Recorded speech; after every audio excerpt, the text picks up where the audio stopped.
Hi everyone, I thought I'd talk to you a little bit about what we mean by a good supportive shoe, as often we're advising most of our families that they need good supportive shoes for their children. And this is especially important if there's any underlying feet issues, such as an instability of the ankle, any increased tone of the ankle or calf muscles, if the child's got really flat feet, or if there's any foot pains that are recurring. So the best type of shoe is a sports shoe.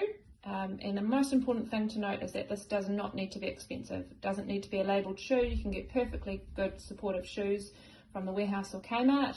And just because they aren't branded doesn't mean that they're not a good supportive bit of footwear. So the shoe needs to fit well. The foot needs to be able to be held firmly within the shoe with some laces or Velcro, and there needs to be just a little gap at the end of the toes. If the shoe's too big, the child will fall over, and if the shoe's too tight, it'll be much too uncomfortable. So you can see that here the shoe fits nice and firmly. The shoe's held nice and tightly within this compartment of the foot. It's laced up nice and tight, and that foot's not going anywhere in that shoe. So we don't recommend shoes that are high like these. You'll also see that there's no stability through the back of this shoe. And then we don't recommend shoes like this that the foot can flop around in, because the foot doesn't stay stable within a shoe like that.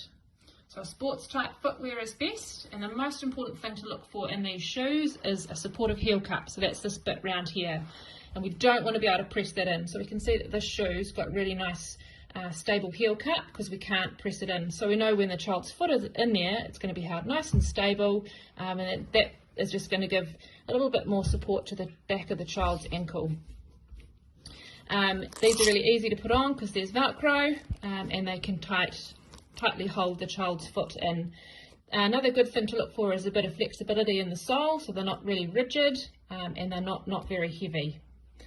Let me know if you've got any questions. I'm happy for you to send through photos if you've got questions of what shoes are good. But a good supportive pair of footwear is really essential for most of our children.